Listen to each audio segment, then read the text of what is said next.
De quoi tu te plains aujourd'hui? Ton moral est en berne parce que la nuit tombe à 17h30?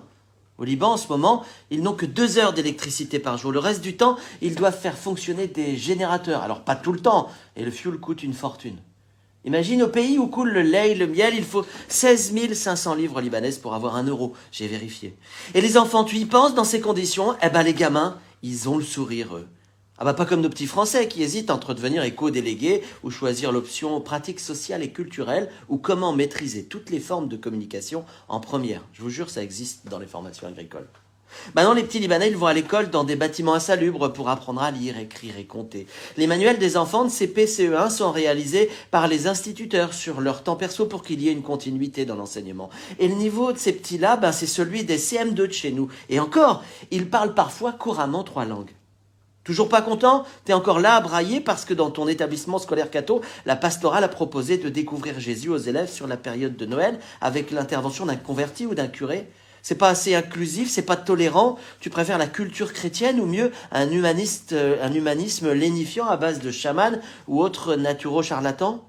Qu'est-ce que t'as pas compris dans la définition du mot catholique? Tu sais même pas que ça vient du grec katholikos, ouvert à tous, universel.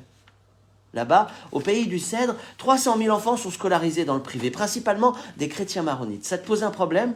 Tu sais qu'ils risquent chaque jour leur vie avec leur religion, que cela dure depuis 40 ans et qu'ils sont fiers de croire, de pratiquer. Pourquoi tu râles sans arrêt contre les institutions? Le Liban, on l'appelle la Suisse de l'Orient, et à présent, ils n'ont toujours pas de président. Les partis d'ailleurs s'accommodent fort bien de la situation, si tu vois ce que je veux dire. Ce sont les familles expatriées, le cœur meurtri par la détresse et les violences subies, qui font vivre leurs proches comme ils peuvent.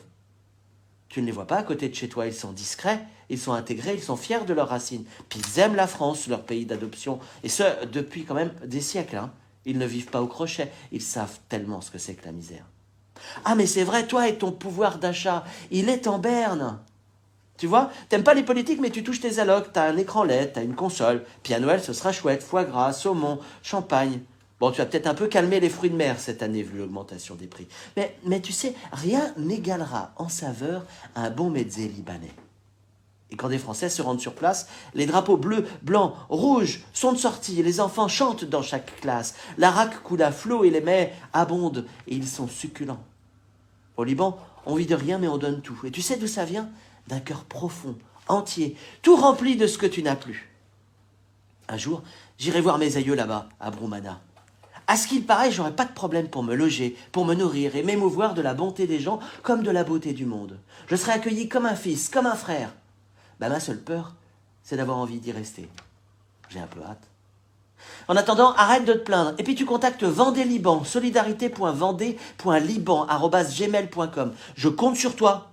T'imagines combien de gamins tu vas aider avec juste 20 € d'adhésion si tu as bien suivi ce que je raconte depuis le début?